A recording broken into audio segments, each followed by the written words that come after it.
मरीषा के पूर्व जन्म की कथा। अब मैं तुमको यह बतलाता हूँ कि मरीषा अपने पूर्व जन्म में कौन थी।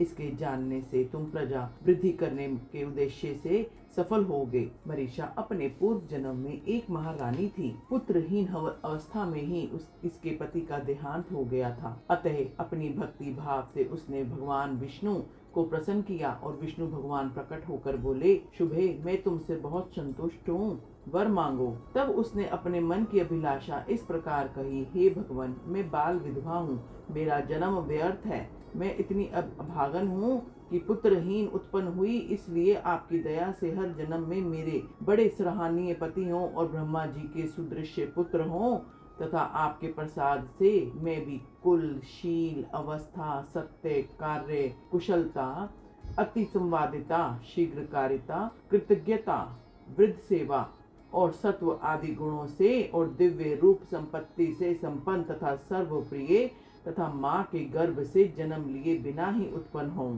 सोम कहने लगे, उसके ऐसा कहते ही प्रणाम के लिए झुकी और बाल को विष्णु ने उठा लिया और बोल, तेरे एक ही जन्म के बड़े पराक्रमकारी तथा विख्यात कर्मवीर दास पति बनेंगे तथा शोभने उसी समय तुझको ब्रह्मा के सदृश्य एक महावीर्यवान बलवान पुत्र मिलेगा, जो इस जगत में अनेकों वंशों को चलाने वाला बनेगा तथा उसकी संतान समस्त त्रिलोक में फैलेगी। और तू मेरी दया से उदार रूप गुण वाली, सुशील तथा मनुष्यों को प्रसन्न करने वाली माता के गर्भ से जन्म लिए बिना ही पैदा होगी।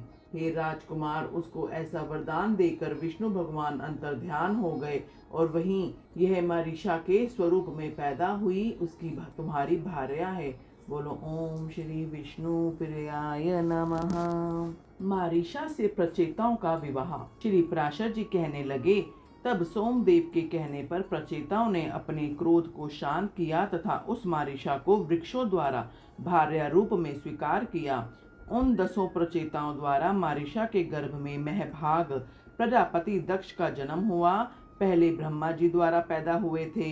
उन प्रजापति दक्ष ने ब्रह्मा जी की आज्ञा का पालन करते हुए सर्ग रचना के हेतु तैयार होकर उनकी स्वयं की रचना में वृद्धि करने तथा संतान उत्पत्ति के लिए ऊंच नीच और 2 पैरों वाले और 4 पैरों वाले नाना प्रकार ये जीवों की पुत्र रूप से उत्पत्ति की।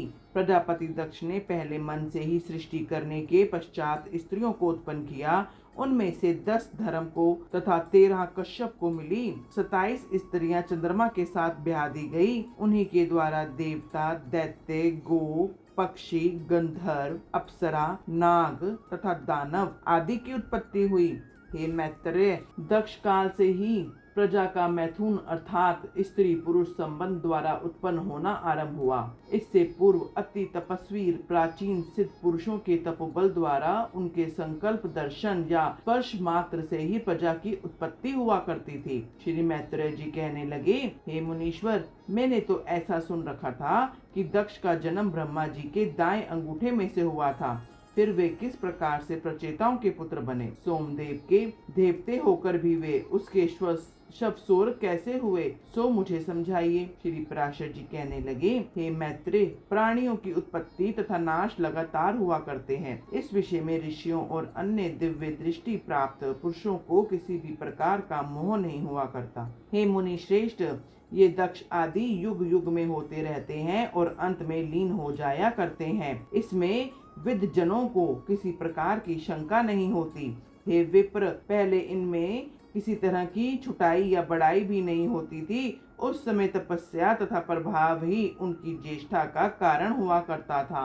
ओम श्री विष्णु प्रियाय नमः।